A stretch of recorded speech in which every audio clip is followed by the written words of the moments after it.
Welcome everyone, hope you all are doing well. So this video is going to be about chapter number 2. इसका lecture number 1 में आपके साथ share करूँगी. Chapter number 2 हमारे पास है matter. इसमें हम इंट्रोडक्शन लेंगे, स्टेट्स ऑफ मैटर के बारे में पढ़ेंगे, allotropes, compounds, mixtures, solutions, collides, इन सब चीज़ों के बारे में पढ़ेंगे इन डिटेल. इंशाल्लाह मैं आप लोगों को सब कुछ समझाऊंगी.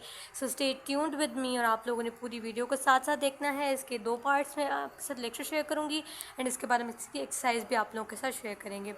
So stay tuned and let's get started. Students तो फर्स्ट जो टॉपिक है हमारे पास वो है इंट्रोडक्शन का.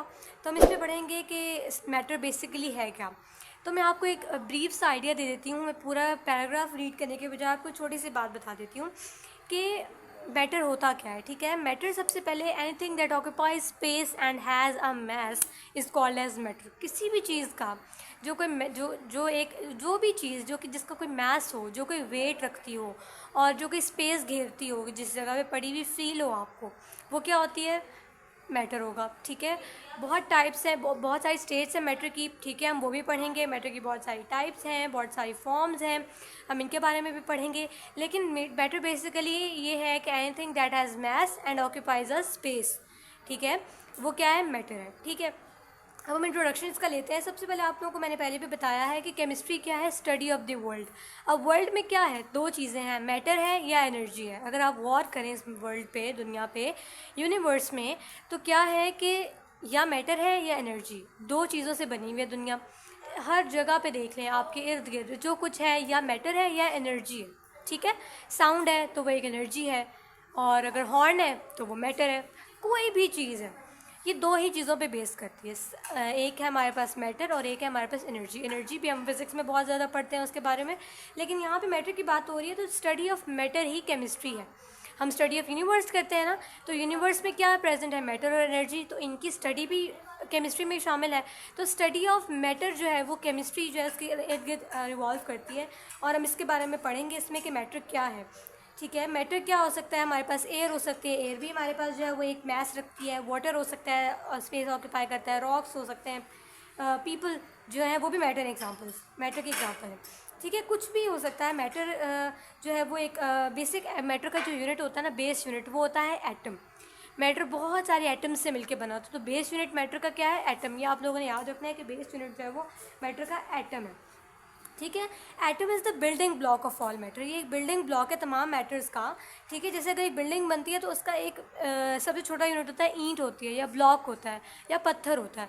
तो हमारे मैटर का जो सबसे छोटा यूनिट होता है ना, वो एटम होता है. ठीक है, उसी एटम से एलिमेंट्स बनते हैं, उसी एटम से जो है वो कंपाउंड्स बनते हैं, और इसी तरह से बड़े बड़े पॉलीमर्स, सब कुछ जो है वो बेस उनकी क्या है, एटम से ही वो बेस करते हैं. उनकी बेस एटम है. ठीक है, डिफरेंट डिफरेंट कम्बिनेशंस होते हैं, डिफरेंट तरह से चीज़ें बनती हैं और उनके टाइप्स डिफर हो जाती हैं.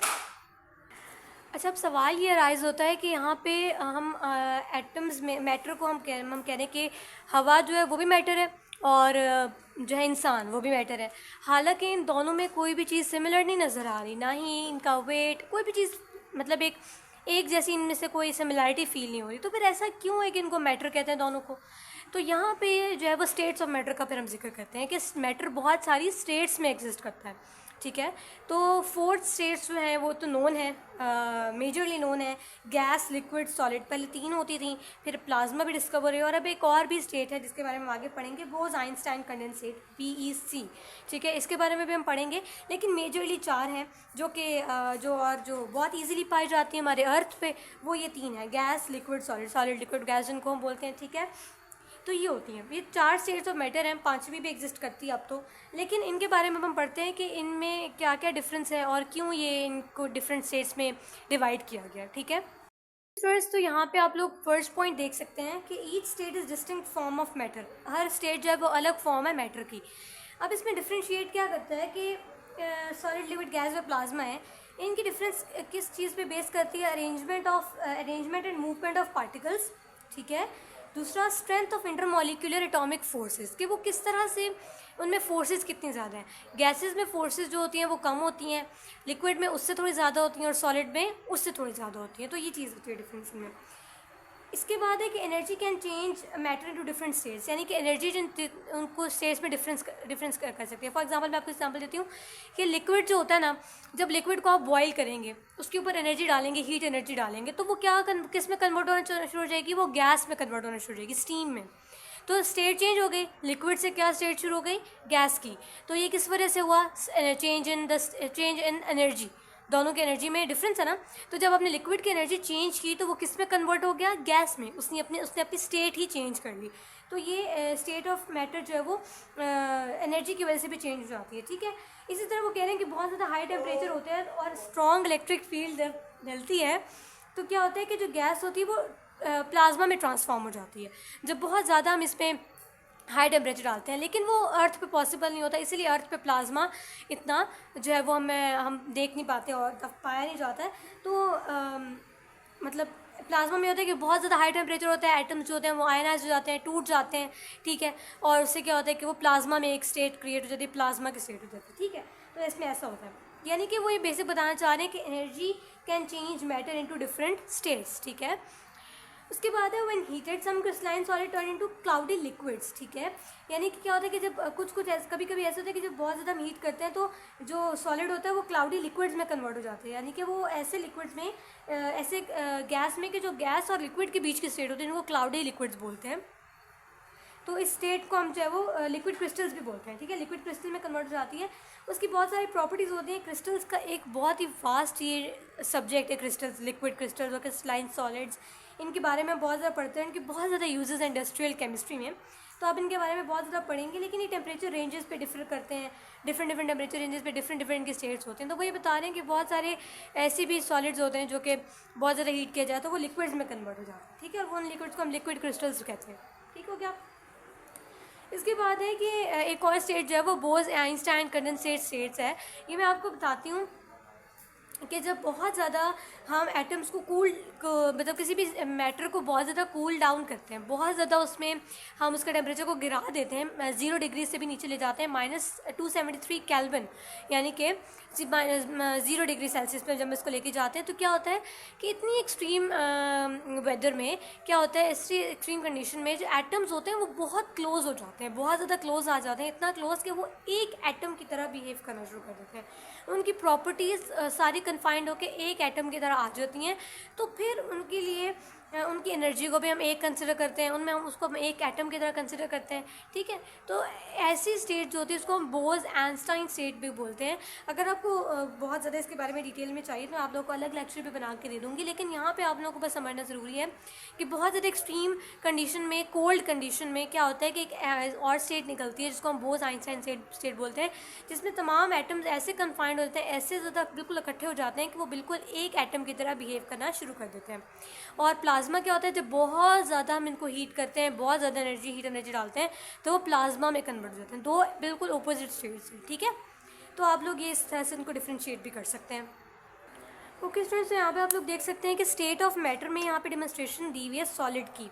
तो सॉलिड में क्या देखते हैं आप लोग, एटम्स बहुत क्लोजली पैक्ड हैं, लिक्विड में एटम्स थोड़े थोड़े दूर हैं और गैसेस में उससे ज़्यादा दूर है, ठीक है। इनमें स्पेसेस हैं, इसमें थोड़ी कम स्पेस है और इसमें स्पेस बिल्कुल भी नहीं है, बहुत कम स्पेस है, ठीक है। इसी तरह वो ये बता रहे हैं कि सॉलिड को जब हम हीट करते हैं तो वो लिक्विड में कन्वर्ट हो जाता है, लिक्विड को जब हम हीट करते हैं तो वो गैस में कन्वर्ट हो जाता है, और गैस को भी जब हम बहुत ज़्यादा हीट करते हैं तो वो प्लाज्मा में कन्वर्ट हो जाता है, ठीक है। प्लाज्मा में बहुत सारे आपको डिफरेंट चीज़ें नज़र आ रही हैं। तो ये क्या है, येलो वाले जो हैं ये आप देख सकते हैं, यहाँ पे वो बोल रहे हैं कि एक्साइटेड मॉलिक्यूल्स हैं, यानी कि ऐसे मॉलिक्यूल्स जिनको बहुत ज़्यादा हीट एनर्जी मिली हुई है और वो अपनी स्टेट कन्वर्ट करने लगे, एक्साइट हुए में, ठीक है। ब्लू और जो ये पर्पल वाले हैं, या ग्रीन और पर्पल वाले, या ग्रीन और ब्लू वाले जो हैं, ये आप देख सकते हैं ये क्या है, आइंस हैं, ये आइंस में कन्वर्ट हो गए, मॉलिक्यूल्स टूट के चुके हैं और आइंस में कन्वर्ट हो गए, ठीक है।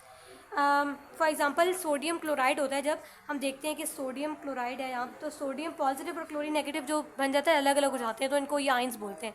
लेकिन इकट्ठा होगा तो ये एक अलग एक मॉलिक्यूल और कंपाउंड के साथ करता है, तो लेकिन अलग अलग हो जाएगा तो आयनाइज हो जाएगा तो आइंस बन जाएंगे, ठीक है। तो आइंस ऐसा होता है। उसके बाद ये जो ब्लैक वाले आपको नज़र आ रहे हैं, टूटे हुए फ्रेगमेंट्स हैं मॉलिक्यूल के, इतनी हाई एनर्जी थी कि मॉलिक्यूल्स भी टूट गए हैं।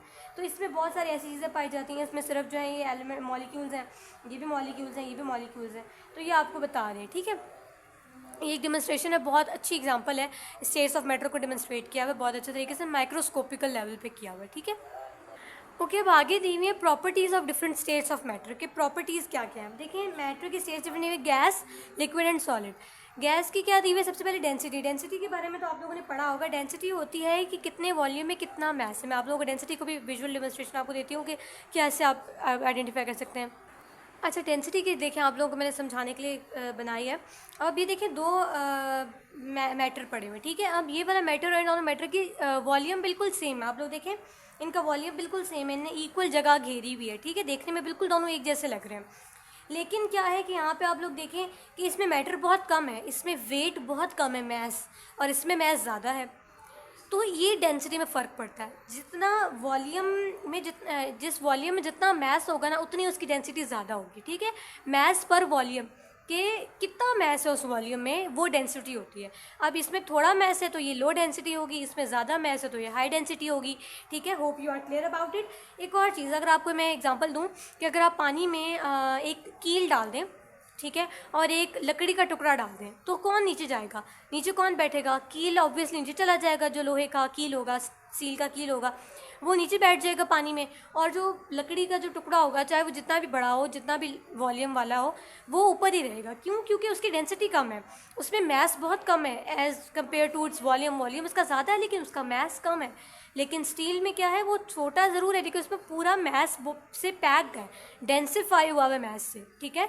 तो ये चीज़ डिफर करती है, ठीक हो गया। Hope you are clear about it.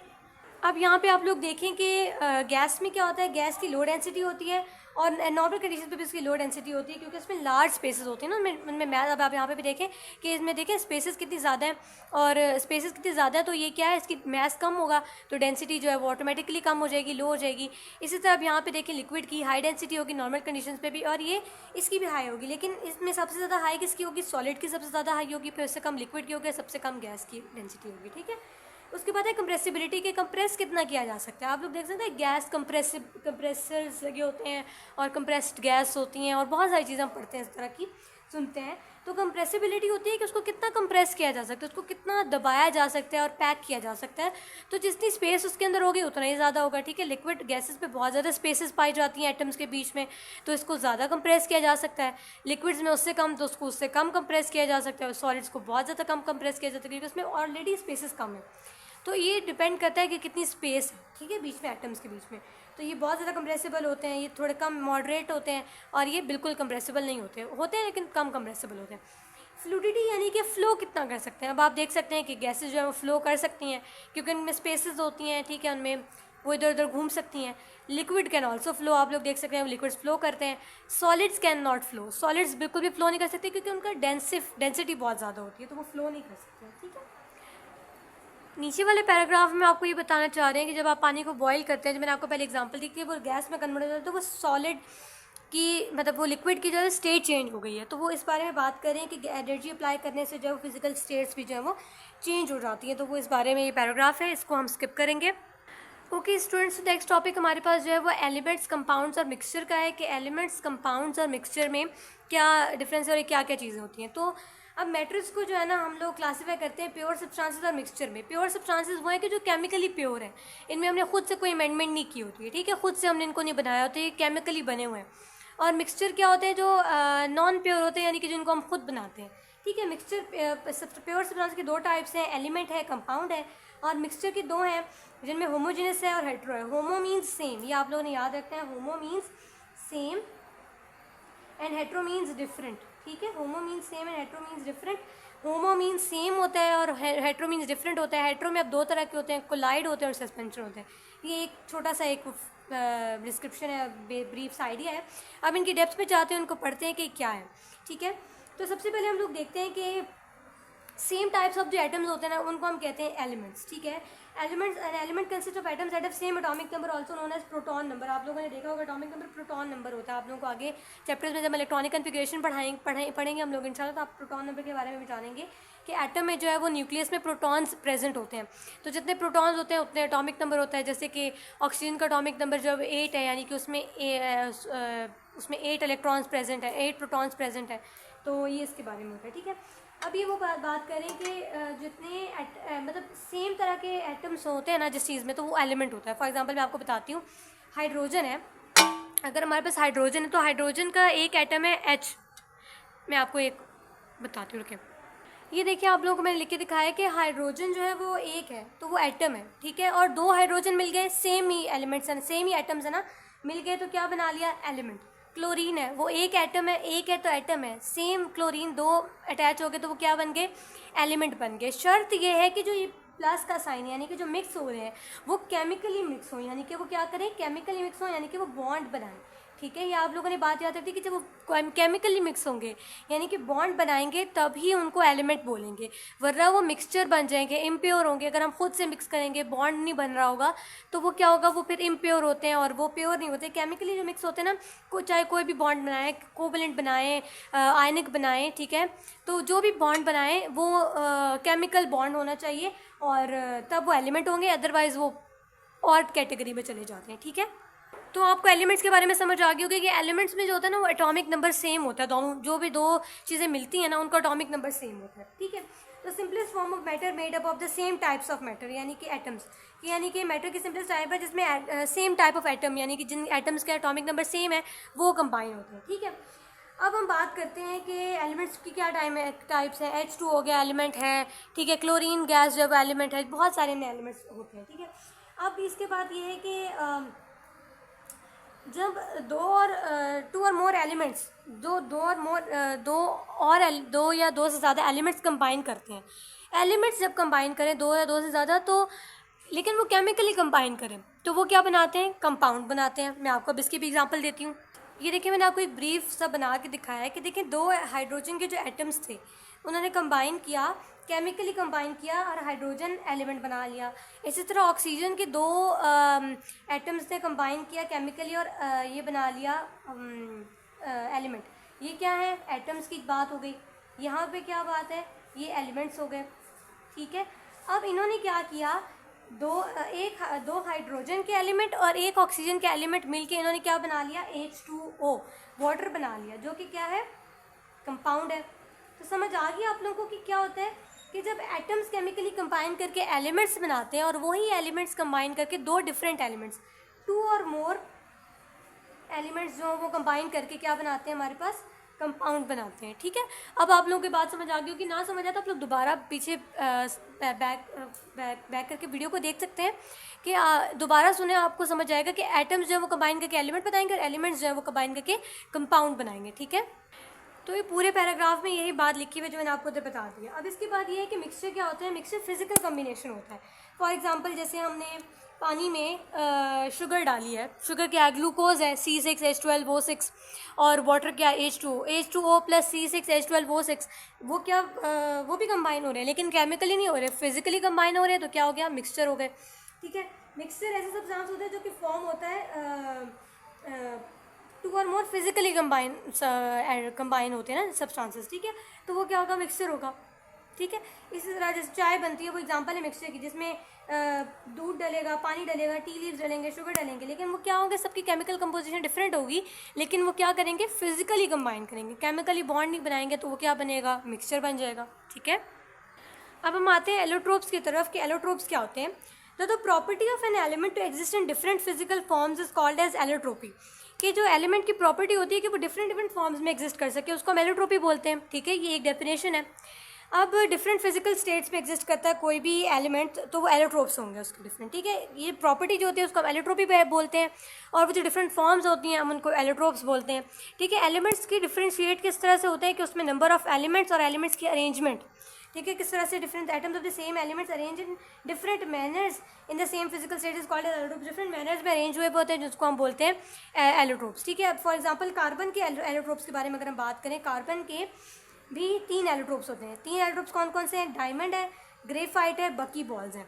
अब डायमंड, ग्रेफाइट, बकी बॉल्स तीनों बने हुए कार्बन से ही हैं, बेस क्या है, कार्बन ही है, लेकिन क्या डिफरेंस है तीनों क्यों एलोट्रोप्स हैं डिफरेंट, क्योंकि इनमें अरेंजमेंट डिफर करती है। अब ग्रेफाइट की बात करें तो उसमें 6 कार्बन प्रेजेंट होते हैं, ठीक है। ग्रेफाइट की बात करें, compose of flat 2 dimensional layer of हेक्सागोनली arrange carbon atoms, हेक्सागोनली यानी कि 6 कार्बन, हेक्सा मीन 6, तो 6 कार्बन के अरेंजमेंट से लेयर्स बनी होती हैं, दो लेयर्स डायमेंशनली बनी होती हैं, जिसमें क्या होता है कि ग्रेफाइट होता है, एक लेयर में जो एक कार्बन है वो कोवेलेंटली बॉन्ड होता है 3 अदर कार्बन एटम्स के साथ, यानी कि एक कार्बन एटम जो है वो 3 के साथ और बॉन्ड हुआ हुआ है, इस तरह से इस तरह से, ठीक है। यू बॉन्ड हुआ है कोवेलेंटली। तो वीक इंटरमॉलिक्यूलर बॉन्ड्स होते हैं एक लेयर के बीच में जो कि दूसरी लेयर के ऊपर उसको स्लाइड करने में हेल्प करते हैं, ठीक है। ग्रेफाइट मटेरियल्स आजकल बड़े यूज़ होते हैं, बहुत ही इसकी ज़्यादा जो है वो एप्लीकेशंस हैं। तो क्या होता है कि बॉन्ड ब्रेक नहीं होता लेकिन लेयर्स एक दूसरे के ऊपर स्लाइड कर सकती हैं, फ्लेक्सिबल मटेरियल बनता है ये, ठीक है। क्या होता है कि ये अरेंजमेंट जो है ना एक स्लिपरी और सॉफ्ट सी बनती है। जैसे क्या होता है कि बहुत सारे लुब्रिकेंट्स के तौर पे यूज़ किया जा सकता है, ऑयल्स में ग्रेफाइट्स वगैरह यूज़ हो सकते हैं, और बहुत सारी ऐसी चीज़ों में जो कि लुब्रिकेशन के लिए यूज़ होती हैं, चीज़ों को स्लाइड ओवर करने के लिए, ठीक है। मोबिल और मोबिल ऑयल, और इससे मोबिल ऑयल नहीं होता, बेसिकली मोबिल ऑयल होता है, लेकिन इसको उनमें यूज़ हो सकता है, ठीक है। उसके बाद है graphite is a good conductor of electricity, यानी कि गुड कंडक्टर ऑफ इलेक्ट्रिसिटी, यानी कि इलेक्ट्रिसिटी को पास भी करता है, ठीक है। नेक्स्ट हमारे पास इलेक्ट्रोप है डायमंड। डायमंड जो है वो हार्डेस्ट और प्योरेस्ट क्रिस्टलाइन फॉर्म है कार्बन की। इसमें क्या होता है कि एक कार्बन आइटम जो होता है वो 4 अदर कार्बन आइटम्स के साथ अरेंज्ड होता है, यानी कि एक जो है वो 4 के साथ, इस तरह से 1 2 3 4, 1 2 3 4, 4 के साथ और बॉन्ड होता है, ठीक है। इस तरह से इसके पूरे पूरे स्ट्रक्चर्स भी हमने एफएससी में हमने पढ़े थे, आप लोग भी पढ़ेंगे इंशाल्लाह। तो ये बहुत ज़्यादा इनकी एप्लीकेशंस हैं डायमंड की। टेट्राहेड्रल शेप में, यानी कि टेट्रा मीन्स 4, ये टेट्राहेड्रल शेप है, इसको टेट्राहेड्रल शेप बोलते हैं। इसमें अरेंज हुआ वो होता है, ठीक है। 3 डायमेंशनल स्ट्रक्चर होता है, इसका 2 डायमेंशनल होता है, इसका 3 डायमेंशनल होता है, 3D स्ट्रक्चर होता है, ठीक है। और जो है वो इसका बहुत हाई मेल्टिंग पॉइंट होता है। क्यों हाई मेल्टिंग पॉइंट होता है? क्योंकि बहुत ज़्यादा इनमें फोर्सेस बहुत ज़्यादा होती हैं, ठीक है। उसके बाद क्या है कि कोई इलेक्ट्रॉन पास नहीं कर सकता, फ्री इलेक्ट्रॉन्स नहीं होते हैं, और नॉन कंडक्शन होती है, क्योंकि इलेक्ट्रॉन्स पास नहीं करेंगे, एनर्जी पास नहीं होगी तो ये कंडक्शन भी नहीं कर सकता। यहाँ पे इलेक्ट्रॉन्स पास हो सकते हैं तो गुड कंडक्टर है, यहाँ पे इलेक्ट्रॉन्स पास नहीं सकते तो bad conductor of electricity, non conductor है, ठीक है। बकी बॉल क्या होती है? इसमें 60 कार्बन का एक स्ट्रक्चर होता है। बकी बॉल जो है ना वो बकमिंस्टर फुलरेंस एक साइंटिस्ट है, उसने एक जो है वो एक बिल्डिंग को देख के उसके मुताबिक एक बकमिंस्टर फुटबॉल शेप एक बकी बॉल होती है, इसको बोलते हैं। हमने आप लोग पढ़ेंगे एफएससी में, डिटेल में इसका स्ट्रक्चर पढ़ेंगे। और ये है ना जो इसको सेमीकंडक्टर बोलते हैं, कंडक्ट करती भी है और नहीं भी करती है, ठीक है। फुटबॉल का स्ट्रक्चर होता है, इसका 20 हेक्सागॉन्स होते हैं, 12 पेंटागॉन्स होते हैं। इसका हमने स्ट्रक्चर बनाना भी सीखा था। उसमें एक आप सर्कल बनाते हैं, फिर आप उसके पेंटागॉन्स और हेक्सागॉन्स बना के उसकी पूरी फुटबॉल वाली शेप बनाते हैं, ठीक है। तो 60 कार्बन्स के साथ जो है वो मतलब 60 कार्बन्स में बॉन्ड हुआ होता है, और ये एक अलग इसकी एलोट्रोपिक फॉर्म है।